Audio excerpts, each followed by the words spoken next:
The operating room was freezing. I could feel the chill seeping into my bones as I lay on the table, staring up at the bright surgical lights above me. They said I would be asleep soon, that the anesthesia would take me to a deep, peaceful place where I wouldn't feel a thing. I wanted to believe them. I really did. But as I stared into those lights, I felt something wasn't quite right. I had signed up for a routine appendectomy, nothing major.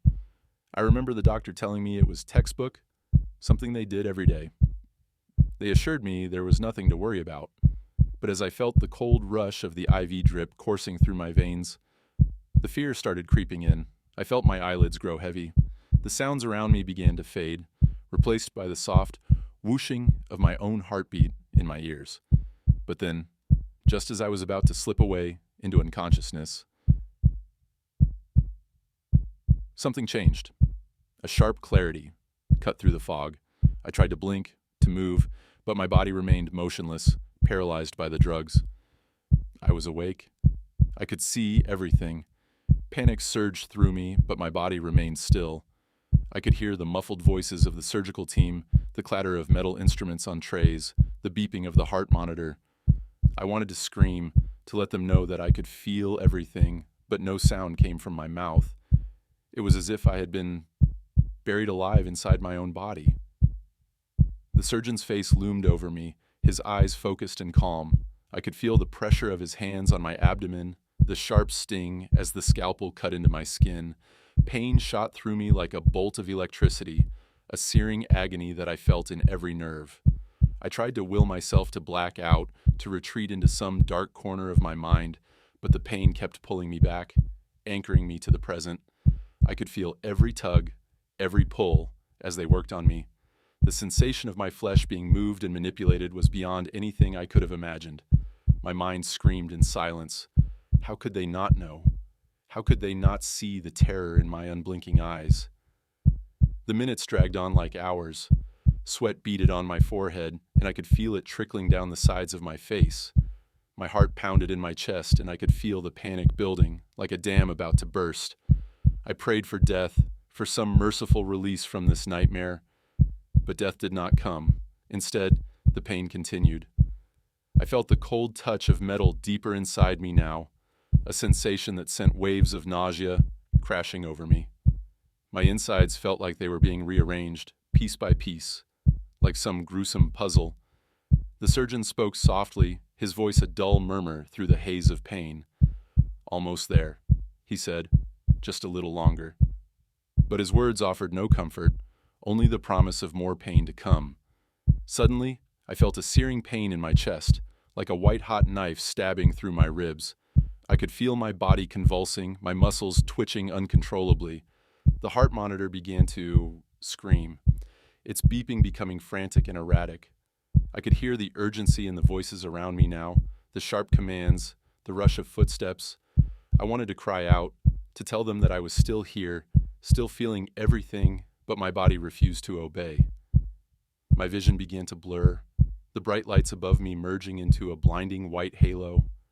I could feel the darkness closing in, a welcome relief from the relentless pain. And then, just as suddenly as it began, it stopped. I felt a heavy weight on my chest, a crushing pressure that made it hard to breathe. My heart was racing, the sound of my own blood rushing in my ears. I could hear the surgeon's voice again, more urgent this time, barking orders to the others. "Code Blue! We're losing him!" I felt the cold metal paddles press against my chest, the jolt of electricity surging through me. My body convulsed again, and I could feel the pain reignite, a flash of agony that lit up my entire being. I wanted to scream, to beg them to stop, but no sound came. The lights above me grew brighter, their white glow becoming almost blinding. I could feel the darkness pulling me under, a slow, suffocating descent into oblivion. And just when I thought I could bear no more, when I thought the pain would finally end, I felt a warmth spread through my chest, a dull, aching warmth that pushed back against the cold. I was still here. I was still alive. I heard the surgeon's voice, softer now, almost relieved. "We got him," he said. "He's stabilizing." I wanted to scream at him, to tell him that I was still awake, still trapped inside this prison of flesh and bone. But my voice was lost in the darkness, swallowed up by the void. I could feel the cold tears running down my face, mixing with the sweat. I could feel the weight of my own body pressing down on me, a suffocating reminder of my helplessness. And as the darkness finally took me, I prayed that this time I wouldn't wake up. The last thing I remembered was the nurse's smile as she placed the mask over my face. "Count backward from 10, she said. I obeyed. 10, 9, 8. My vision blurred and my limbs felt heavy. I expected to slip into unconsciousness, free from the fear of needing surgery. But as the numbers jumbled, something went wrong. Instead of drifting into darkness, I was suddenly wide awake. My body felt like lead, but my mind was sharp. I could hear the beeping of the heart monitor, the hum of machines, and the chatter of the medical team. I tried to move, to let them know I was still conscious, but my body wouldn't respond. I was paralyzed. Panic set in. I could feel everything: the antiseptic smell, the prick of the IV. My eyes were closed, but I could hear every sound, amplified in the silence of my own terror. I felt the surgeon's gloved hand press against my abdomen, the sting of the scalpel slicing through my skin. The pain was intense, a fiery burn. I wanted to scream, but my lips stayed sealed, my throat silent. I heard the anesthesiologist's calm voice. "He's under," she said. "Vitals are good."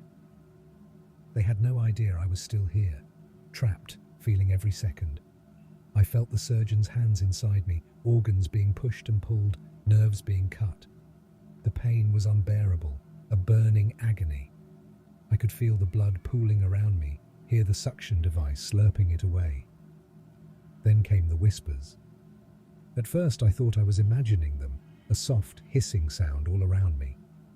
I could hear the surgeon talking to his team, but underneath was a strange whispering, a low, guttural noise.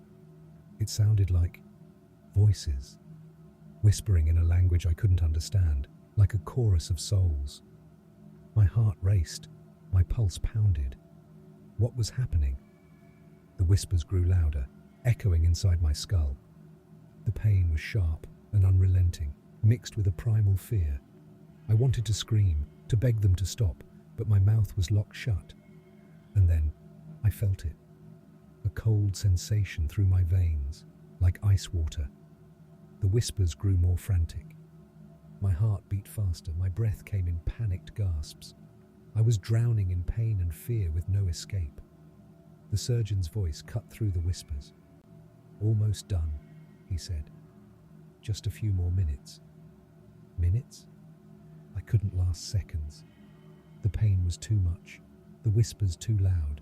I felt myself slipping away, my mind unraveling. Then everything went black. The pain, the whispers, the sounds of the room, they vanished. I was floating in a void, weightless. I thought it was over, that I had escaped the nightmare. But the darkness wasn't a relief. It was suffocating. The whispers returned, louder now. I could hear them clearly, a cacophony of voices filling my mind. Suddenly, I was back in the operating room. The transition was jarring, like icy water. I could feel everything again, the searing pain, the steel instruments moving within me. But now, the whispers were clearer. I could hear them whispering my name. "Jack, Jack." I tried to scream, to shout, but no sound escaped. My mind was a whirlwind of panic. How did they know my name? What were they saying? "Jack, we see you. We know you." The pain intensified, a white-hot blaze that consumed my body. My heart pounded harder. I was sure I was dying. I could hear the heart monitor beeping faster. "He's tachycardic," the anesthesiologist said, concerned. "His blood pressure is dropping." "Give him more anesthesia," the surgeon replied, tense. "He shouldn't be feeling anything." But I felt everything, every cut, every stitch, and the whispers wouldn't stop. They grew louder, more insistent. "Jack, join us." My mind shattered under the pain and terror. I felt a cold hand grip my soul, pulling me into the abyss. I saw faces in the darkness, ghostly faces with hollow eyes and gaping mouths, reaching for me, clawing at my skin, trying to pull me into their world. I was losing myself, my vision blurred. I could hear the machines beeping erratically, the frantic shouts of the medical team, but it all felt distant, like I was underwater, drowning in pain and fear. And then suddenly the whispers stopped. The pain vanished. I was back in the light, in the operating room. I heard the surgeon's voice, calm and steady. "We're done," he said. "He's stable." Stable? I wanted to laugh. I was anything but stable. I was broken. They had no idea what I had been through, the horrors in the darkness. I felt the mask on my face again, the cold rush of air filling my lungs. I wanted to fight it, but my body was too weak. I felt myself slipping away again, back into the darkness. But this time, I welcomed it. Anything was better than being awake, aware, in that nightmare of pain and whispers. As I drifted off, I heard them again, those voices, faint but still there, whispering in the back of my mind. "Jack, we'll be waiting." The surgery was supposed to be straightforward. They told me I'd be asleep the entire time, wouldn't feel a thing. I tried to focus on their words, tried to trust them as they placed the mask over my face. "Just breathe deeply," the nurse said, her voice soothing. I did as she instructed, feeling the cool air filling my lungs. But instead of drifting into a peaceful sleep, I felt a sharp jolt, like an electric shock coursing through my veins. My body tensed, every muscle contracting at once. I tried to scream, but my mouth wouldn't open. I tried to move, to flinch, but nothing happened. I was frozen, paralyzed, trapped inside my own body. I could hear everything: the rustling of the surgical gowns, the clinking of metal instruments, the faint hum of the machines. I could hear the surgeon speaking, his voice calm and measured as he discussed the procedure with his team. I wanted to shout, to let them know I was still here, still awake, but no sound came from my lips. Then I felt it, the first cut. A searing pain shot through my abdomen, a sharp, burning sensation that took my breath away. I tried to gasp, to cry out, but my body refused to obey. I could feel the scalpel slicing through my skin, feel the cold air hitting the raw flesh beneath. The pain was like nothing I had ever experienced. It radiated through my entire body, a white-hot agony that seemed to pierce every nerve. I could feel the surgeon's hands inside me, could feel the pressure as he moved things around. I could hear the sound of suction, feel the pull as they removed something from inside me. I was awake. I was awake, and I could feel everything. The surgeon spoke again, his voice calm and detached. "Everything looks good," he said. "We're making good progress." Good progress? I wanted to scream. I wanted to beg them to stop, to tell them I was still here, still feeling every agonizing second. But my body remained still, my voice silent. I could feel the sweat pouring down my face, mixing with the tears that were now streaming from my eyes. I could hear the heart monitor beeping steadily, feel the cold metal of the operating table against my back. I was trapped, imprisoned inside my own body, and there was nothing I could do.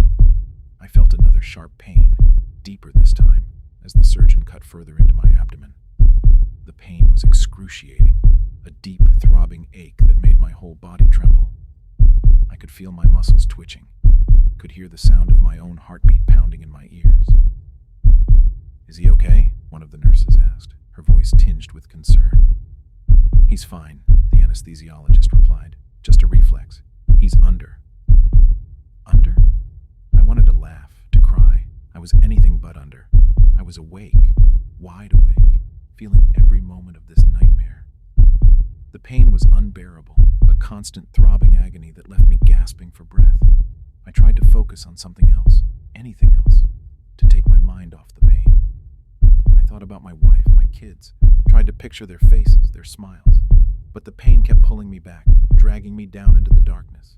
Then I felt something else, a pressure, deep inside my chest, like something was pressing down on me. I could feel my heart racing, could feel the sweat pouring down my face. The pain was growing, spreading through my body like wildfire. I could hear the surgeon's voice again, more urgent this time.